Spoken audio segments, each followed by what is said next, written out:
या ज्ञानेश्वराचे सर्व ज्ञान ह्या रेड्यात पण आहे.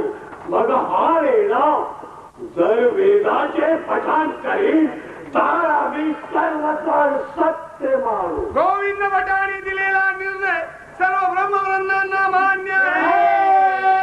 ब्राह्मणो, सज्जनो, पंडितो, अरे फुटाळ हो.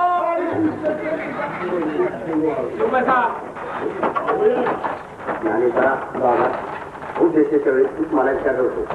या जगात परमेश्वर आहे. परमेश्वराने या जगाची निर्मिती केली. पशु पक्षी जीव जंतू आणि मानव. माणसाला मात्र परमेश्वराने एक कला जास्त दिली आणि ती म्हणजे बोलणे. तीच कला पशु पक्षी जीव जंतू यांना जर दिली असली तर त्यांच्यात आणि आपल्यात काहीच फरक राहिला नसता. तेव्हा परमेश्वराचं स्मरण कर आणि त्या महिषासुराला वेदांत कथन करायचं. ठीक आहे दादा, तुझा आशीर्वाद आणि परमेश्वराची माझा तुला आशीर्वाद. और रेडा कुठे बोलेल काय फसवतात. तुम्हाला हो महेश, या ब्रह्म समाजामध्ये वेदाचे पठण कर.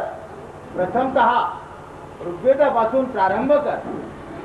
हरि ओम हरि ओम.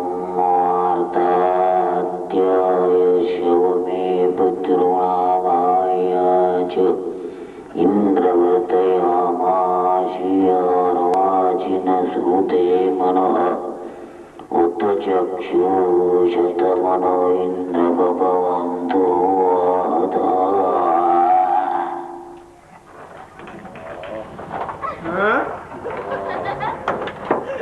सांग पाहू याचा अर्थ.